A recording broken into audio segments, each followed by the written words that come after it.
Excellencies, समंदर हमारी साझा धरोहर है। हमारे समुद्री रास्ते इंटरनेशनल ट्रेड की लाइफलाइन है और सबसे बड़ी बात यही है कि ये समंदर हमारे प्लेनेट के भविष्य के लिए बहुत महत्वपूर्ण है। लेकिन हमारी इस साझा समुद्री धरोहर को आज कई प्रकार की चुनौतियों का सामना करना पड़ रहा है। पायरेसी और आतंकवाद के लिए समुद्री रास्तों का दुरुपयोग हो रहा है। अनेक देशों के बीच मैरीटाइम डिस्प्यूट्स हैं और क्लाइमेट चेंज तथा प्राकृतिक आपदाएं भी मैरीटाइम डोमेन से जुड़े विषय हैं। इस व्यापक संदर्भ में अपनी साझा सामुद्रिक धरोहर के संरक्षण और उपयोग के लिए हमें आपसी समझ और सहयोग का एक फ्रेमवर्क बनाना चाहिए। ऐसा फ्रेमवर्क कोई भी देश अकेले नहीं बना सकता। ये एक साझा प्रयत्न से ही साकार हो सकता है। इसी सोच के साथ हम इस महत्वपूर्ण विषय को सुरक्षा परिषद के समक्ष लेकर आए हैं। मुझे पूरा विश्वास है कि आज की हाई लेवल चर्चा से विश्व को मैरीटाइम सिक्योरिटी के मुद्दे पर मार्गदर्शन मिलेगा। एक्सेलेंसीज, इस मंथन को स्ट्रक्चर देने के लिए मैं आपके समक्ष 5 मूलभूत सिद्धांत रखना चाहूंगा। पहला सिद्धांत, हमें मैरीटाइम ट्रेड में बैरियर्स हटाने चाहिए। हम सभी की समृद्धि मैरीटाइम ट्रेड के सक्रिय फ्लो पर निर्भर है। इसमें आई अड़चनें पूरी वैश्विक अर्थव्यवस्था के लिए चुनौती हो सकती है। फ्री मैरीटाइम ट्रेड भारत की सभ्यता के साथ अनादि काल से जुड़ा हुआ है। हजारों वर्ष पहले सिंधु घाटी सभ्यता का लोथल बंदरगाह समुद्री व्यापार से जुड़ा हुआ था। प्राचीन समय के स्वतंत्र मैरीटाइम माहौल में ही भगवान बुद्ध का शांति संदेश विश्व में फैल पाया। आज के संदर्भ में भारत ने इसी खुले और इंक्लूसिव एथोस के आधार पर Sagar, security and growth for all in the region का विजन परिभाषित किया है। इस विजन के जरिए हम अपने क्षेत्र में मैरीटाइम सिक्योरिटी का एक इंक्लूसिव ढांचा बनाना चाहते हैं। ये विजन एक सेफ, सिक्योर और स्टेबल मैरीटाइम डोमेन का है।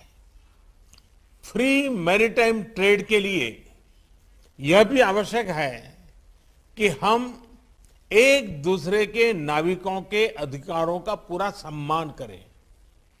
दूसरा सिद्धांत, मैरीटाइम डिस्प्यूट्स का समाधान शांतिपूर्ण और अंतर्राष्ट्रीय कानून के आधार पर ही होना चाहिए। आपसी ट्रस्ट और कॉन्फिडेंस के लिए यह अति आवश्यक है। इसी माध्यम से हम वैश्विक शांति और स्थिरता सुनिश्चित कर सकते हैं। भारत ने इसी समझ और मैच्योरिटी के साथ अपने पड़ोसी देश बांग्लादेश के साथ अपनी मैरीटाइम बाउंड्री को सुलझाया है। तीसरा सिद्धांत, हमें प्राकृतिक आपदाओं और नॉन स्टेट एक्टर्स, इनके द्वारा पैदा किए गए मैरीटाइम थ्रेट्स का मिलकर सामना करना चाहिए। इस विषय पर क्षेत्रीय सहयोग बढ़ाने के लिए भारत ने कई कदम लिए हैं। साइक्लोन, सुनामी और प्रदूषण संबंधित समुद्री आपदाओं में हम फर्स्ट रिस्पॉन्डर रहे हैं। पायरेसी को रोकने के लिए भारतीय नौसेना में 2008 से हिंद महासागर में पेट्रोलिंग कर रही है। भारत का वाइट शिपिंग इंफॉर्मेशन फ्यूजन केंद्र हमारे क्षेत्र में साझा मैरीटाइम डोमेन अवेयरनेस बढ़ा रहा है। हमने कई देशों को हाइड्रोग्राफिक सर्वे सपोर्ट को और समुद्री सुरक्षा में प्रशिक्षण भी दिया है। हिंद महासागर में भारत की भूमिका एक नेट सिक्योरिटी प्रोवाइडर के रूप में रही है।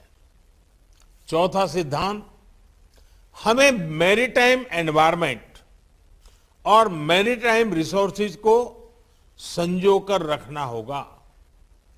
जैसा कि हम जानते हैं, ओशन का